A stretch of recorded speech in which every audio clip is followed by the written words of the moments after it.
Hi friends, welcome to Sheeba's recipes. ഇന്ന് നമുക്ക് സാധാരണ പാലിൻ്റെ കൂട്ടത്തിൽ തേങ്ങാപ്പാലും കൂടി ചേർത്ത് വ്യത്യസ്തമായ രീതിയിൽ നല്ല രുചിയിലൊരു സേമിയ പായസം ഉണ്ടാക്കുന്നത് എങ്ങനെയാണെന്ന് നോക്കാം. ഇപ്പോൾ പായസത്തിന് വേണ്ടി ഞാൻ 1.25 ലിറ്റർ പാൽ എടുത്തിട്ടുണ്ട്. ഈ പാൽ ഞാനിപ്പോൾ ഒന്ന് തിളപ്പിച്ചിട്ടുണ്ട്. അത്യാവശ്യം തിക്കായിട്ടുള്ള പാൽ വേണം എടുക്കാൻ. ഇതിലോട്ട് 1 കപ്പ് തിളപ്പിച്ച വെള്ളവും കൂടി ഒഴിച്ചു കൊടുക്കാം. 250 ml കപ്പിൽ 1 കപ്പ്. അപ്പോൾ വെള്ളവും പാലും കൂടെ 1.5 ലിറ്റർ ആയിട്ടുണ്ട്. ഇനിയിപ്പോൾ നിങ്ങൾ പാലും വെള്ളം കൂടെ കാച്ചുവാണെങ്കിൽ 1 കപ്പ് വെള്ളം കൂടെ ചേർത്ത് കാച്ചിയാലും മതി. ഇനി ഇതിലോട്ട് ഈ വറുത്ത സേമിയ ഇട്ട് കൊടുക്കാം. ഞാനിപ്പോൾ 150 ഗ്രാം വറുത്ത സേമിയ എടുത്തിട്ടുണ്ട്. നല്ലതായിട്ടൊന്ന് ഇളക്കി കൊടുക്കാം. ഈ സേമിയ ഇതിൽ കിടന്നൊന്ന് വേവട്ടെ.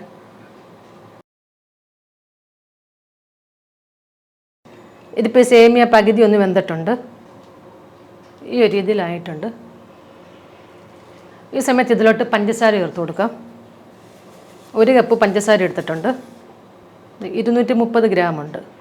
ഈ പഞ്ചസാരയും കൂടെ ചേർത്ത് നല്ലതായിട്ട് ഇളക്കി കൊടുക്കാം. പഞ്ചസാരയും കൂടി ഈ സമയത്ത് ചേർത്ത് ഉണ്ടാക്കുമ്പോൾ നല്ലൊരു ടേസ്റ്റ് ആയിരിക്കും.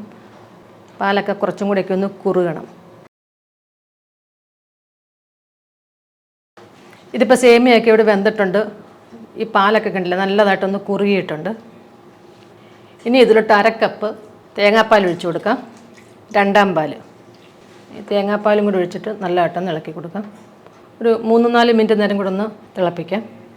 അപ്പോൾ തേങ്ങാപ്പാലൊക്കെ ചേർത്ത് കഴിഞ്ഞിട്ട് ഞാനൊരു 3 ടേബിൾ സ്പൂണും കൂടെ പഞ്ചസാര ചേർത്തിട്ടുണ്ട്. അപ്പം നിങ്ങളത് നോക്കിയിട്ട് ചേർത്ത് കൊടുക്കാം. ഈ സമയത്ത് ഇതിലോട്ട് 1 ടീസ്പൂൺ ഏലക്ക പൊടിച്ചതും കൂടെ ചേർത്ത് കൊടുക്കാം. ഇച്ചിരി പഞ്ചസാര ചേർത്ത് പൊടിച്ചത് ഇത് നല്ലതായിട്ടൊന്ന് ഇളക്കി കൊടുക്കാം. ഈ സമയത്തൊക്കെ ലോ ഫ്ലെയിമിൽ വെച്ചാൽ മതി. ഒന്ന് ഇളക്കിയിട്ട് തിരിച്ചു ഇതിലോട്ട് തേങ്ങാപ്പാൽ ചേർത്ത് കൊടുക്കണം. 1ാം പാൽ. എന്നിട്ട് ലോ ഫ്ലെയിമിൽ തന്നെ ഇളക്കി കൊടുക്കാം. ഇത് നല്ലതായിട്ടൊന്ന് ചൂടായിട്ട് ചെറുതായിട്ടൊരു തിള വരണം. അതുവരെ ഇങ്ങനെ ഇളക്കി കൊടുത്തുകൊണ്ടിരിക്കുക. ഇതിപ്പോൾ നല്ലതായിട്ട് ചൂടായിട്ടുണ്ട്. ചെറുതായിട്ടൊരു തിളയൊക്കെ വരുന്നുണ്ട്. ഇത്രയും മതി. നമുക്ക് ഫ്ലെയിം ഓഫ് ചെയ്യാം. ഈ ഒരു രീതിയിൽ ഇരിക്കുന്നത് അത്യാവശ്യം നല്ല തിക്കായിട്ടാണ് ഇരിക്കുന്നത്. ഇനി ഇതിലോട്ട് കാഷ്നട്ടും ഉണക്കമന്തിരിയും ഒന്ന് നെയ്യിൽ വറുത്തിടാം. ഒരുപാടങ്ങ് കട്ടിയാക്കരുത്, കാരണം ആറുമ്പോൾ ഇച്ചിരി കൂടെ ഒന്ന് തിക്കാവും. ഇപ്പം ഞാൻ 2 ടേബിൾ സ്പൂൺ നെയ്യിൽ ഒരു 12 കാഷ്നട്ടും 2 ടേബിൾ സ്പൂൺ ഉണക്കമന്തിരിയും കൂടെ ഒന്ന് ഫ്രൈ ചെയ്തെടുത്തിട്ടുണ്ട്. ഇത് ഇതിലോട്ട് ഒഴിച്ചു കൊടുക്കാം. നല്ലതായിട്ടൊന്ന് ഇളക്കിയെടുക്കാം. അപ്പോൾ ഈ തേങ്ങാപ്പാലും കൂടെ ഒക്കെ ചേർത്ത് ഈ സേമിയ പായസം ഉണ്ടാക്കുമ്പോൾ നല്ല ടേസ്റ്റായിട്ടുണ്ട്. അപ്പോൾ മൊത്തത്തിൽ ഒരു 20-25 മിനിറ്റ് എടുത്തിട്ടുണ്ട്. അതായത് സേമിയ ഇട്ടിട്ട് ഫ്ലെയിം ഓഫ് ചെയ്യുന്ന ഒരു സമയം വരെ. ഞാൻ പാല് തിളപ്പിച്ചിട്ടാണ് ചേർത്തത്.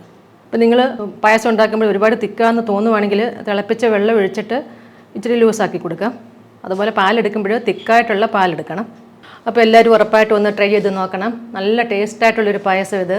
നമുക്ക് പെട്ടെന്ന് തന്നെ ചെയ്യാനും പറ്റും. അപ്പോൾ വീഡിയോ ഇഷ്ടമായെങ്കിൽ ലൈക്ക് ചെയ്യാനും ഷെയർ ചെയ്യാനൊന്നും മറക്കരുതേ. പിന്നെ നിങ്ങളുടെ കമൻസും ഒക്കെ അറിയിക്കണേ. Thank you.